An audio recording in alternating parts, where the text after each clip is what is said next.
China, Taiwan, North Korea, Japan, Iran, Iraq, Yemen, Jordan, Israel, Lebanon, the United States, the United Kingdom, Sweden, among other nations, are all posturing for war or they're at war. And it's escalating, my friends.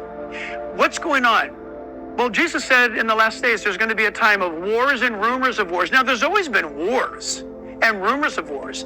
But in the Olivet Discourse in Matthew chapter 24, he's talking about an escalation and frequency of these things. He said that there's going to be, for example, earthquakes and volcanoes while all these other things are taking place. There's going to be a coalescing of end-time events. Now to the Pentagon, where senior U.S. officials tell NBC News the Biden administration is increasingly concerned about the alliance between Russia and North Korea as the U.S. braces for potentially intensifying military actions from the countries ahead of the November election. Katie, is a new world order taking shape? So yeah, I think the Chinese are setting up the new global world order that's going to rest on China, Russia, Iran, North Korea, whatever they can pick up in the BRICS and the global south, and then they'll reset the rules of the international rules-based order. What has brought them together, quite frankly, it is what you're suggesting is a new world order. Russia has now officially called the United States an enemy nation. This came from the Kremlin spokesperson, Dmitry Peskov. Let me read out the translation of what he said. And we are an enemy country for them, much like they are for us. Again, that was the Kremlin spokesperson, and this is the first time he's said enemy, because it's not something to be said lightly. Barely 3 months ago, he said that the US was not the enemy, that Russia did not have any anti-American sentiments. But that has changed now. Why? Perhaps because of last week's escalation. Last week, the United States gave Ukraine a green light to strike Russian territory using American weapons. Ukraine has already begun doing so. They're using American weapons to strike inside Russia, and Russia is furious. Putin says Ukraine is striking Russian territory with the help of Western specialists. While the fighting intensifies along Ukraine's eastern front, Russian President Vladimir Putin is issuing another ominous warning to the West. This time, it's over American-made missiles being used to strike targets inside Russia. Those strikes are now reportedly underway, prompting Putin to threaten to supply Russian allies with weapons to strike Western targets. He also repeated his warning that he'll turn to Russia's nuclear arsenal if he feels threatened. We have our nuclear doctrine. Look at what is written there. If someone's action threatens our sovereignty, we consider it possible to use all means at our disposal. Putin is claiming the war would end quickly if the West stopped sending military aid to Ukraine, but that's not likely to happen soon. Both NATO and the White House vowing to stay in the fight despite the new warnings from the Kremlin. This is a war of aggression, and Ukraine has, according to international law, the right to defend themselves, and we have the right to provide support to Ukraine. President Biden trying to cool tensions, saying Thursday the strikes are for the limited purpose of defending Kharkiv, Ukraine's second biggest city, and they won't be used offensively. On the anniversary of D-Day, Russia was making new friends and new threats. The St. Petersburg Economic Forum was the backdrop to Vladimir Putin's latest verbal volley that Russia could send missiles to other nations to target the West. We are thinking that if they consider it possible to deliver such weapons to the combat zone, to launch strikes on our territory and create problems for us, why don't we have the right to supply weapons of the same type to some regions of the world where they can be used to launch strikes on sensitive facilities of the countries that do it to Russia? I wanted to ask you about Ukraine. I know for years you resisted the idea of American weapons being used for any sort of direct strike inside Russia. But we did witness this shift in recent days, authorizing American weapons for limited direct strikes. Are American weapons being used right now inside Russia? They're authorized to be used in proximity to the border. We're not authorizing strikes 200 miles into Russia. We're not authorizing strikes on Moscow, on the Kremlin. Let me ask you about what Vladimir Putin said last night about this authorization of American weapons inside Russia. He said the supply of high-precision weapons to Ukraine for strikes on Russian territory is direct participation in this war.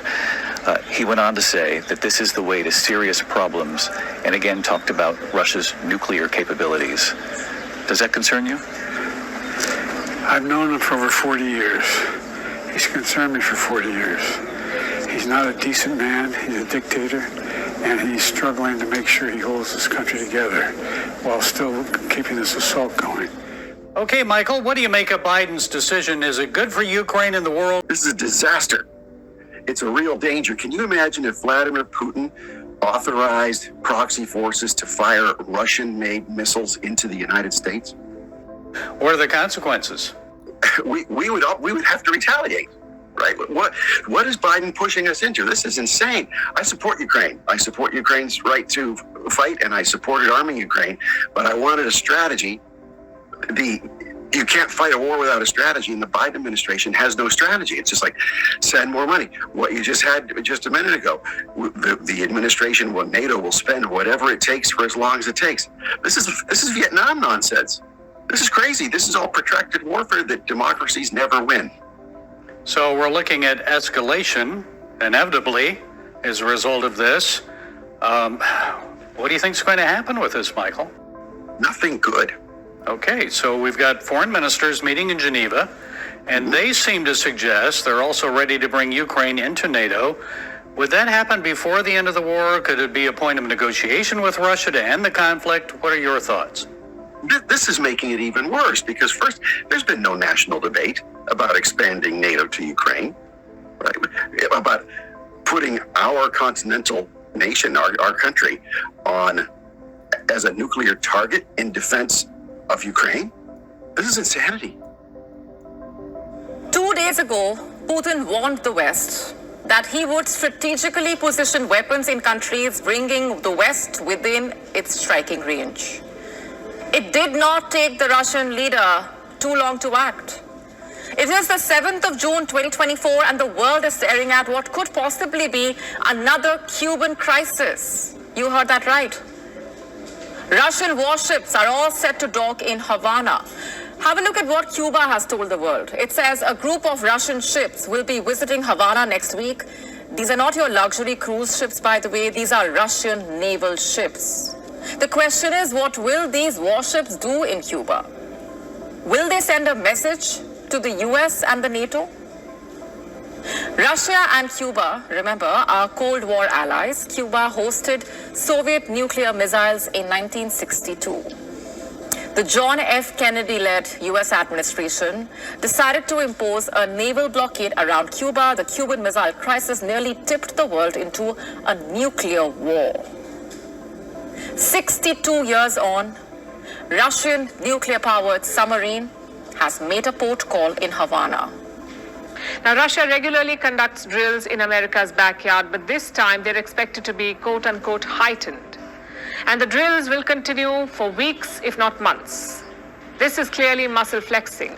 Russia wants to show that even while it is busy with Ukraine, it has firepower to spare, and that it can hurt any enemy anywhere in the world.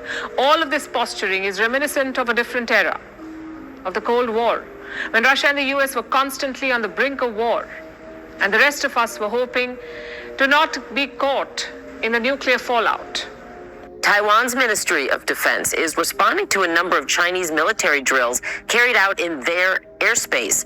On social media, China says it's testing its ability to seize power. Taiwan claims 49 Chinese planes entered their airspace Thursday as nearly 20 warships were detected in the Taiwan Strait. Officials are bracing for the possibility that North Korea could engage in more provocative military action than the U.S. and the world have seen in the last decade. This could be everything from more missile tests with demonstrating new advanced technologies to even another nuclear test. It would be their 7th under this regime, or the possibility of some sort of aggressive action against South Korea. They're bracing for this in part because it's an election year. During election years, historically, North Korea has conducted more provocative activity. But they are also looking at the fact that North Korea now has this increasing, strengthening relationship with Russia.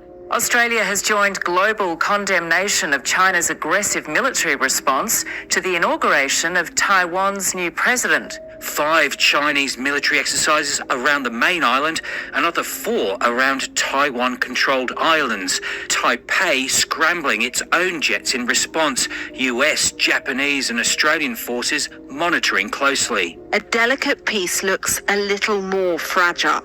The self-governed island has a new leader, one China sees as a reckless separatist. For 2 days, Beijing tried to show the world how it could and would wage and win a war here. Preparing for a possible future confrontation with Taiwan, which China regards as a breakaway province, and has vowed to unify with the mainland. Do you think conflict with China is a real possibility? China is huge. Taiwan is just such a tiny place. One lake in China is 10 times bigger than Taiwan. Do you think this land is of any benefit to them? But to Beijing, it is critical.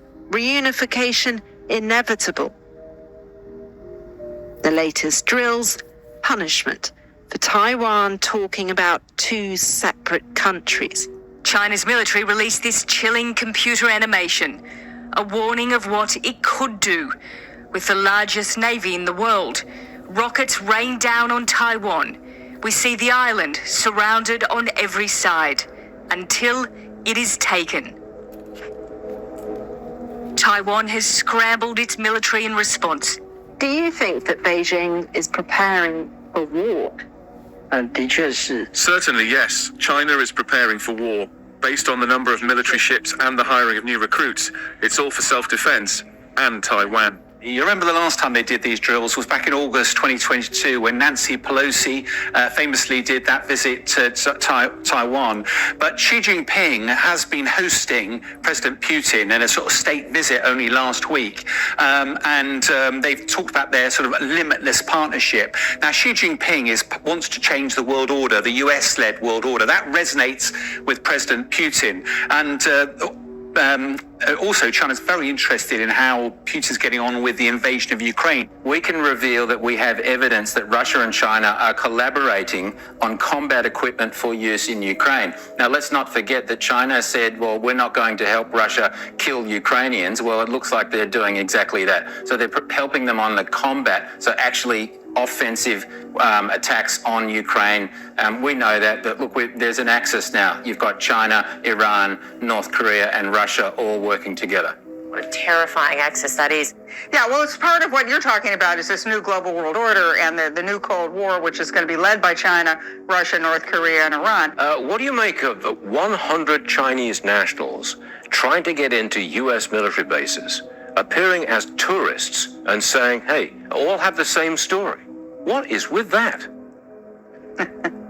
It's like they're coming in through the doors and the walls and the crack in the floor. Yeah, the Chinese are clearly penetrating United States intelligence. It started with the spy balloon, probably started before that. They're looking at us from Cuba. They've got divers that are going off of U.S. naval installations. They've got tourists going into the hotels that are near American military installations. I mean, they even have White House tours where Chinese tourists are, quote, getting lost and taking pictures of areas they're not supposed to take. I think a lot of this is just the whole Chinese approach to intelligence is hoover up as much as you can. We'll figure out what we'll use it for later. But yes, and it's also in your face. They're not even trying to disguise it.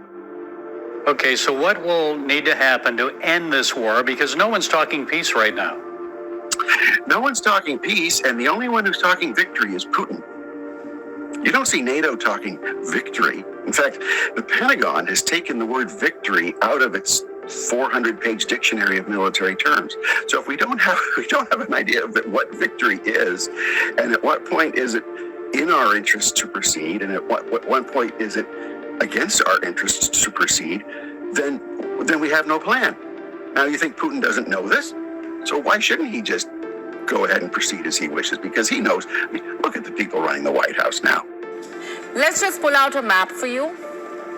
This is Havana, where the Russian fleet will be docking. And this is Miami, the closest American city. The air distance between Havana and Miami is barely 366 kilometers. Zircon, like we told you, can travel up to 1,000 kilometers, meaning it can strike as far as South Carolina. Let's look at another missile that can be launched from the Russian warship docking in Havana, the Caliber missile. It has a much larger range. It can hit targets that are as far as 2,500 kilometers, meaning it is capable of striking New York, Washington, D.C., Dallas, St. Louis, even Chicago. You realize why this is a huge story? This is essentially Putin telling the West that his threats are not empty. These are the last days. Yes, all these things that we're seeing right now should cause us to be motivated. Please get this, and I'm going to go away in a second.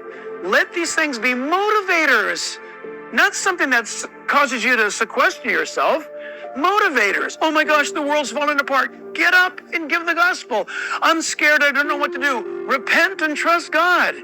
But by all means, these are amazing days. Friends, be ready.